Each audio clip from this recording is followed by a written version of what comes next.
Hi all, അസ്സാം വലൈക്കും. Welcome back to Rahees life. മഴ ഒന്ന് സ്റ്റാർട്ട് ചെയ്തതേ ഉള്ളൂ അല്ലേ. പഴങ്ങളൊക്കെ പഴുത്തു തുടങ്ങി.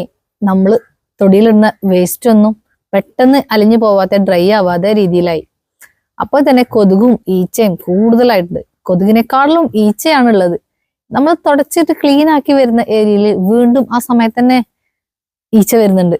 അതുപോലെ തന്നെ നമ്മൾ കിച്ചണിൽ ഉണ്ടാക്കി വെക്കുന്ന ഭക്ഷണം നമുക്ക് വിശ്വസിച്ച് നമുക്കൊരു ഇതിൽ കഴിക്കാൻ കഴിയുന്നില്ല. പക്ഷെ ഈച്ചനെ കാണുമ്പോൾ തന്നെ നമുക്ക് അറപ്പാവുന്നുണ്ട്.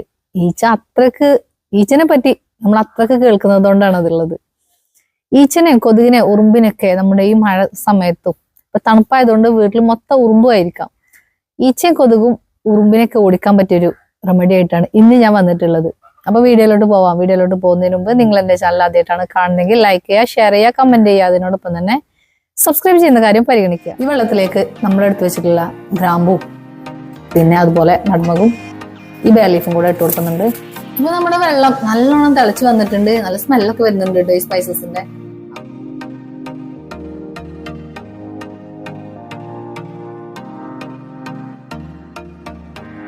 അപ്പൊ നമ്മുടെ ഒരു ലിക്വിഡ് ഉണ്ടാക്കാൻ വേണ്ടിയിട്ട് പോവാണ്. അപ്പൊ അതിന് വേണ്ടിയിട്ട് നട്മഗ്, നമ്മുടെ ജാതിക്കുരു, പിന്നെ ഗ്രാമ്പൂ, ബേ ലീഫ്, അതുപോലെ തന്നെ കർപ്പൂരം, ഇത്രയും വെച്ചിട്ടാണ് നമ്മൾ ലിക്വിഡ് ഉണ്ടാക്കിയെടുക്കുന്നത്.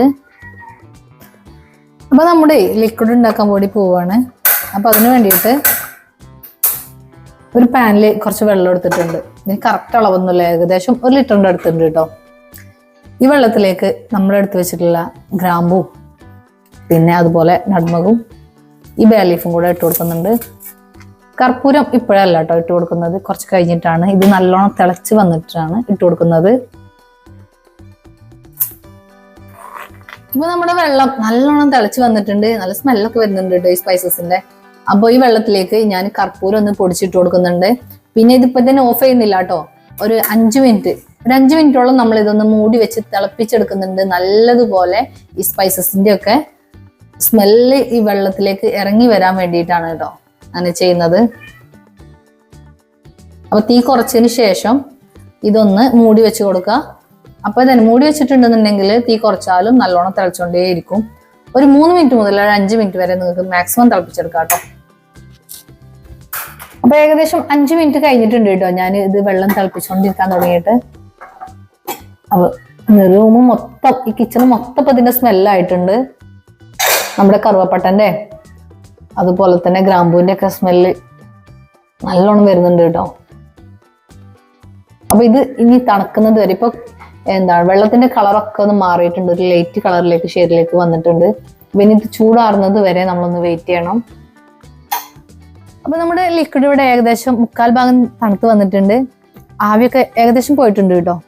പിന്നെ ഒരിക്കലും ഇത് പെട്ടെന്ന് തണുത്ത് കിട്ടാൻ വേണ്ടിയിട്ട് മൂടി തുറന്നു വെച്ചിട്ട് നമ്മുടെ പാത്രം ഓപ്പൺ ചെയ്ത് വെച്ചിട്ട് ചൂടാറ്റിയെടുക്കരുത്, തണുപ്പിച്ചെടുക്കരുത്. അപ്പോൾ ഇതിന്റെ സ്മെല്ലൊക്കെ പോവും. അതിന് വേണ്ടിയിട്ടാണ് മൂടി വെച്ചിട്ട് തന്നെ തണുക്കുന്നത് വരെ വെയിറ്റ് ചെയ്യണം എന്ന് പറയുന്നത്. എന്നിട്ട് ഒരു 3/4 ഭാഗം തണുത്തതിന് ശേഷം നമ്മളൊരു ബോട്ടിലേക്ക് മാറ്റി കൊടുക്കണം. എന്നിട്ട് അതിൽ നിന്ന് നമ്മൾ നോർമലായ രീതിയിൽ തുടച്ചെടുത്തിട്ട് തുടച്ച് കഴിഞ്ഞിട്ട് ഇതിന്ന് ഡ്രോപ്സ് ഊറ്റിച്ചു കൊടുത്തിട്ട് വീണ്ടും ഒന്ന് ജസ്റ്റ് തുടച്ചെടുക്കുന്നതേ ഉള്ളൂ. അപ്പോൾ തന്നെ നമ്മുടെ ഈച്ചയും കൊതുകും പ്രാണികളൊക്കെ ഉണ്ടെങ്കിൽ പോവും. പിന്നെ ഉള്ളത് സ്പ്രേ ബോട്ടിൽ ആയി കൊടുക്കണമെന്നുണ്ടെങ്കിൽ അത്രയും നല്ലത്. നമ്മുടെ വിൻഡോസിലൊക്കെ കൊതുക് ഇരിക്കുന്നുണ്ടായിരിക്കും. കാരണം രാത്രിയിൽ നമ്മൾ ലൈറ്റ് ഓഫ് ചെയ്തിട്ടുണ്ടെങ്കിൽ എവിടെ നിന്നാണ് കൊതുക് വരുന്നതെന്ന് അറിയില്ല.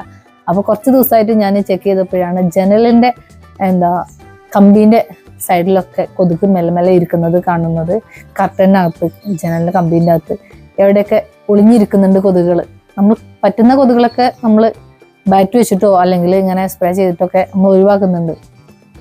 വൈകുന്നേര സമയങ്ങളിലാണ് കൊതുക് കൂടുതലായിട്ട് വരുന്നത്. രാത്രി അതിന് ശേഷമുള്ള കൊതുകുകളെ പറ്റിയാണ് കേട്ടോ ഇപ്പൊ ഞാൻ പറഞ്ഞത്. അപ്പൊ അങ്ങനെയുള്ള കൊതുകുകളൊക്കെ ഉണ്ടെന്നുണ്ടെങ്കിൽ ഇങ്ങനെ സ്പ്രേ ബോട്ടിലാക്കി വെച്ചിട്ടുണ്ടെങ്കിൽ നമുക്ക് അപ്പോൾ അത് ഉപകാരപ്പെടും.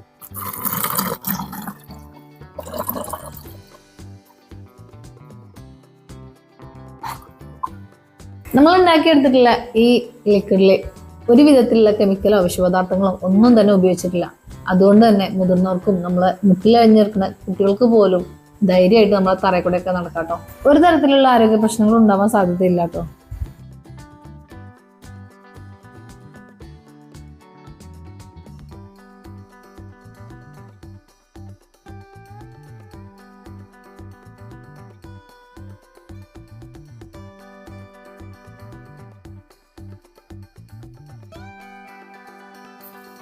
അപ്പൊ നമ്മൾ ഉണ്ടാക്കി എടുത്തിട്ടുള്ള ലിക്വിഡ് ഞാൻ ഇവിടെ ഒരു ബോട്ടിലാക്കി എടുത്തിട്ടുണ്ട്. അപ്പൊ ഇനി ഫ്ലോർ ക്ലീൻ ചെയ്യാനും കിച്ചണിലുള്ള കൗണ്ടർ ടോപ്പും നമ്മുടെ ഫുഡ് കഴിക്കാനുള്ള ചെറിയ ടേബിളും അതുപോലെ തന്നെ ഗ്യാസ് ടോപ്പും ഒക്കെ ക്ലീൻ ചെയ്യാൻ ഈ ലിക്വിഡ് മതിയാകും കേട്ടോ. അപ്പൊ നിങ്ങളുടെ വീട്ടില് ഈച്ചനെ കൊണ്ട് ബുദ്ധിമുട്ടുന്നുണ്ടെന്നുണ്ടെങ്കിൽ ഈ ലിക്വിഡ് നിങ്ങൾക്ക് രാവിലെ വൈകുന്നേരം ഉപയോഗിക്കാം. വൈകുന്നേരത്ത് കൊതുകിനെ ഓടിക്കാനും ഉപയോഗിക്കാം, പകൽ സമയങ്ങളിൽ ഈച്ചനെ ഓടിക്കാനും ഇത് ഉപയോഗിക്കാം കേട്ടോ. പിന്നെ ഉറുമ്പുകളൊക്കെ ഉണ്ടെന്നുണ്ടെങ്കിൽ ആ ഏരിയയിൽ ഒന്ന് സ്പ്രേ ചെയ്ത് കൊടുത്താൽ മതി. ഇന്നത്തെ ഈ വീഡിയോ നിങ്ങൾക്ക് ഉപകാരപ്പെട്ടെന്ന് വിചാരിക്കുന്നുണ്ട്.